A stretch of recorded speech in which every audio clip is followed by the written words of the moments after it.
lumalabas tuloy, mga kababayan, si Ungab at saka si Digong, mga ignorante, ignoramos. O talagang, kung hindi ignoramos, purposely, they are lying para siraan po ang Marcos administration. Sabi ko nga, ang objective nila, i-divert po yung impeachment issue sa kanyang anak. Gustong ilihis ang issue. Gumawa ng issue siya para hindi mapag-usapan yung impeachment ng kanyang anak at saka yung mga nadidiskobring mga kaindik-indik sa investigasyon, mga kababayan ng Quadcom. Hindi mangyayari ang inyong mga mithiin na pagtakpa ng inyong mga masamang gawain.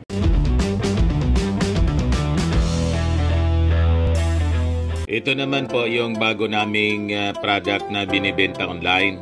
iGlow Serum, whitening po siya. Tingnan ninyo yung epekto sa aking anak na architect before and now. Yung mga inquiries po ninyo, dumiretso na lang kayo sa kanyang Facebook account, Riz Maravillas.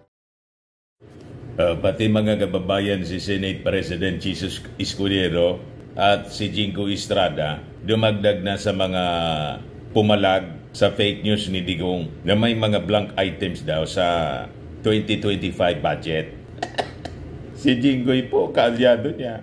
Kahit nga si Amy Marcos po, sabi ni Amy Marcos na kakampi niya, baka niya iba man na budget yung sinasabi ni hindi yung GAA talaga. Kasi yung GAA, yung batas na mismo na pinirmahan ng ating Pangulo, wala mga niyang items doon. Yan ang sabi ni Amy. Bumaliktad na yata si Amy. Dalawang dokumento ang tinutukoy ng ating dalawang Pangulo. Ang merong blanco, yung BICAM, yung GAA naman, ang alam ko, inayos na ng Congress. Medyo kumambyo na si Amy Marcos. Kaya lang, iwan ko kung kakambyo yung mga Marcos loyalist na hindi na siya iboto. Kung magbagong isip pa, mga kababayan, yung mga Marcos loyalist, nasakta na ng todo. Dahil sa tingin, mga kababayan, ng mga Marcos loyalist, trinaydor na ni Amy si BBM na kanyang kapatid.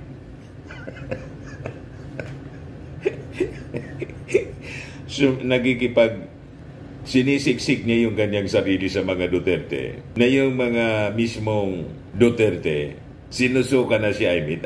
Kasi ang tawag sa kanya, mangga. Ang tingin sa kanya, mangga.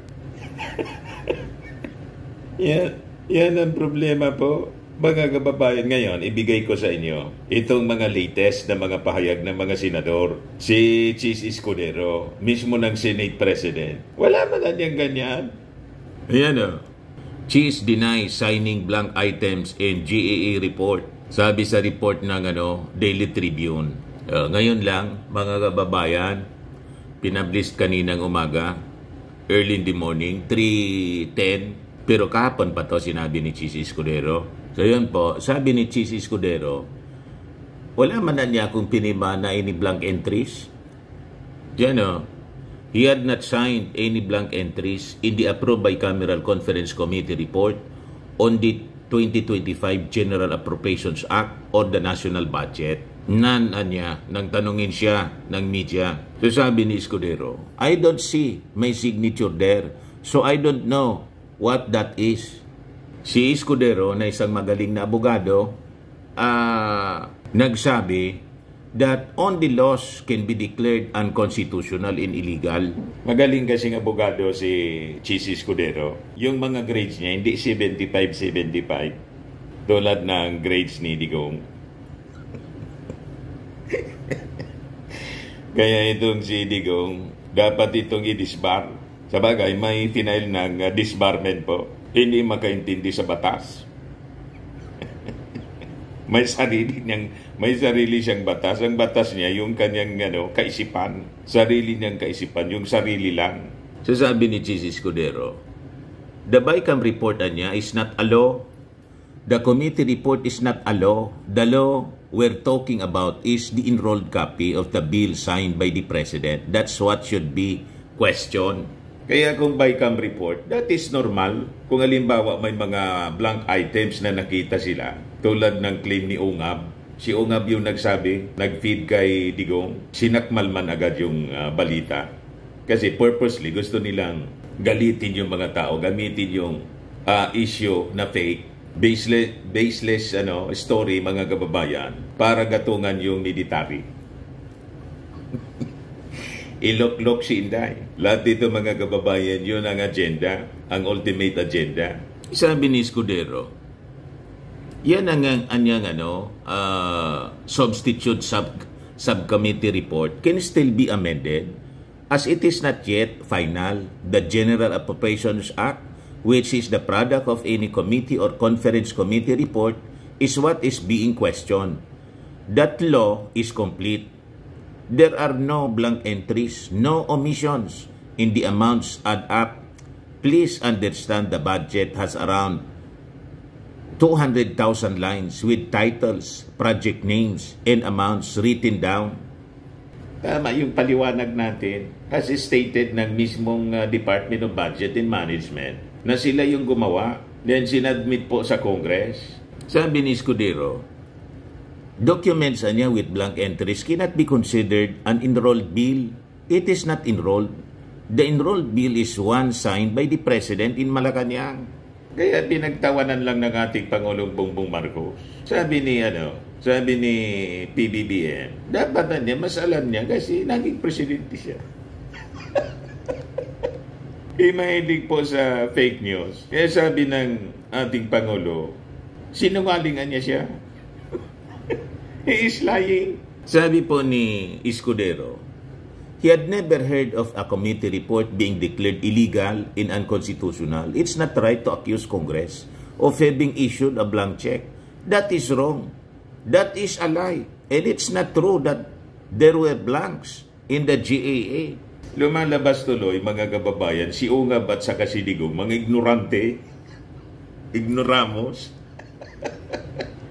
O talagang, kung hindi ignoramos, purposely, they are lying para siraan po ang Marcos administration. Sabi ko nga, ang objective nila, i-divert po yung impeachment issue sa kanyang anak. Gustong ilihis ang issue. Gumawa ng issue siya para hindi mapag-usapan yung impeachment ng kanyang anak at saka yung mga nadidiskobring mga kaindik-indik sa investigasyon, mga kababayan ng Quadcom. Hindi mangyayari ang inyong mga mithiin na pagtakpa ng inyong mga masamang gawain. Kaya sabi ni Escudero, the Department of Budget and Management and the National Treasury are not allowed to release the GA with blank entries. The DBM cannot release it. The National Treasury cannot release it. If there is a typographical error in the enrolled bill, like a blank line saying Project ABCDE or Road ABCDE without an amount, it cannot be released and no one can just fill in the amount. Naintindihan na po ninyo, mga DDS. Kaya lang, simple, hindi man ninyo maintindihan kasi kung ano lang ang sinasabi ng inyong poon na si Digong, yun lang ang pinapaniwalaan ninyo, kahit kasinungalingan. Alam ninyong si Digong po, sinungaling. Palibasa ka, pari-pares kayo sinungaling. Di ba? Kaya naniniwala kayo sa kasinungalingan. Yan ang isa sa mga talent, mga kababayan, ng mga sinungaling. Kaya nilang paniwalaan na yung sariling kasinungalingan nila. Talent din yan. Sabi ni Escudero, the complaints about the controversy can be filed in court, but the Senate will focus its remaining session days on more pressing legislation. If they want to waste time filing a case in court, they are free to do that. But as for us, we have only 12 session days left, including today, minus the Chinese New Year. O yan ang challenge ni Chis Escudero. Mag-file kayo ng asunto sa korte, hindi yung daldal kayo ng daldal dyan sa SMNI. Di ba, Digo?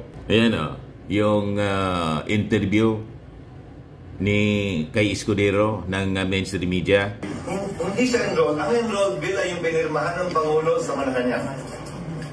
Ang enrolled bill ay yung ganito kakapal na 3 volume yata yun kung hindi ako nagkakamali. Naulitin ko, kulang-kulang o mahigit 200,000 linya ang laman nun. na ganito pa kaliliit yung pakita naman kahit walang microscope. SP dun sa pinirmahan nyo, walang blanco. Wala. Sa nakita niyo po, ano po yun? Ano po yung dokumento? Hindi ko alam. So ulitin ko, siya yung naglabas, siya yung nagpapaliwanag. Sa totoo lang, hindi ko alam kung ano yung kanyang sinasaad at sinasabi. Pero ulitin ko, ano man yung pinapakita niyang committee report o di umano bicameral committee conference report, yung pinorward lang sa akin ng isang kasamahan natin sa media, hindi ko nakikita yung pirma ko doon. So hindi ko alam kung ano yun. Pero kung ano man yun, ulitin ko, ang basehan ng importante at ang masusunod at ang pwedeng ideklarang unconstitutional at illegal ay batas. Hindi po batas ang BICAM. Hindi batas ang committee report. Ang batas ay yung pinirmahan na enrolled copy ng bill ng Pangulo. Yun ang pwedeng question. Dahil sa tinagal-tagal ko, abogado, wala pa yata ako nabalita ang pinadeklarang illegal at unconstitutional na committee report. Kanina nga lang, hindi ba? May substitute committee report pa nga, yung sa mga controversial na bill ngayon. Pwede naman kasing palitan yon, punuan, amyendahan. So, tama lang na ipa-disbar mga kababayan si Digong kasi ignoramos.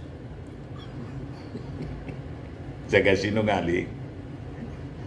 Fake news peddler eh. So other than si Chis Escudero, si Risa Ontiveros, si Joel Villanueva, si Jingo Estrada, si Sirwin Gatchalian, lahat nagsabi, wala silang nakita na blanco, pati si Amy Marcos. Ito si Jingo yun. Wala niyang blank items. Pakinggan natin mga kababayan yung report ng ANC. Yung audio lang mga kababayan.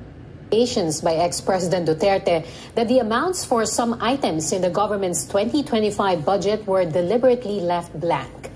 President Marcos Jr. earlier hit back at Duterte and called him Duterte's claim refuted by Senators Joel Villanueva, Sherwin Gatchalian, and Jingoy Estrada.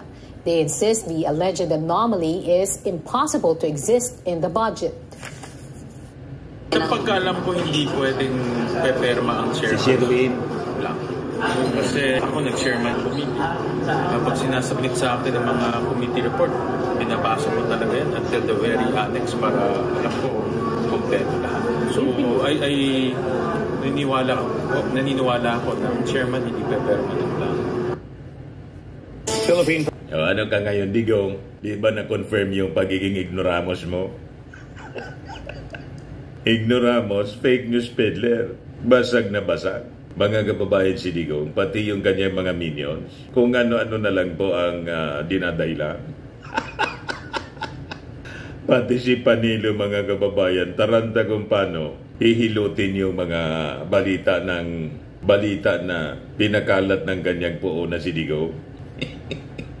Hindi na ninyo maluloko ang ating mga mamamayang Pilipino. Kasi kilalang kilala kayo na santambak na mga sinungaling. Pag sinungaling, ba't paniniwalaan mo ang mga salita ng isang kilalang sinungaling? Di ba? Kaya malamang sa mga susunod pang mga sasabihin ni Digong, wala nang paniniwalaan yung publiko. Kahit pa magsabi pa ng totoo si Digong, tingin ng publiko kasinungalingan pa rin. Parang the boy crying wolf, yun ang mangyayari sa kanya. Sa mga naghanap ng malinis and spacious fitness gym, pumunta lang po kayo sa aming Colossal Fitness Gym. We also offer Grab Car Rental with our brand new 2023 model ng Toyota Innova. We also accept booking for those who are planning to travel via PAL, Cebu Pacific, and other airline companies, local and international, and bills payment for Meralco Bills, PLDT, Aleco Bills, etc. Ang Colossal Fitness Gym is located at 3rd floor Security Bank Building, Landco Business Park, Legazpi City, Albay. For inquiries, look for Chilon Maravillas. Contact number 0966-802-0949. Yan yung aming Innova. Lagi na pong matao sa amin. Pati mga foreigners po, tingnan ninyo. Mga British tourists sila. Ang lalaki ng katawan na, mga kababayan, nag-gym sa amin. Ito naman po, Indian National. Ito mga mga European sila. Ito naman yung bago naming product na binibenta online, Eye Glow Serum. Whitening po siya galing sa South Korea. Tingnan ninyo yung epekto sa aking anak na architect entrepreneur, Riz Maravillas. For inquiries, look for Riz Maravillas on FB. Ito naman po, Firmax Firming and Lifting Cream, pinapahid po ito sa mga pulses and affected area. Mainam po ito sa mga pains at paninigas na mga kaso-kasoan. Ito po, Automax Radiant Serum. Sa mukha naman yung application, anti-aging po siya. You will look 10 years younger than your age. Sa mga cancer patients naman po, baka lang gusto ninyo itong itry. Nengxia Red Mix Fruit Drink, hindi man po siya gamot, food supplement siya. Kaya lang, gawa siya mga kababayan sa goji berry. Yung goji berry may anti-cancer properties. Yung mga inquiries ninyo, dumiretso na lang kayo sa aming messenger sa Facebook para masagot namin agad. Ayos po, ako po si Dante Maravillas. Bye-bye, God bless.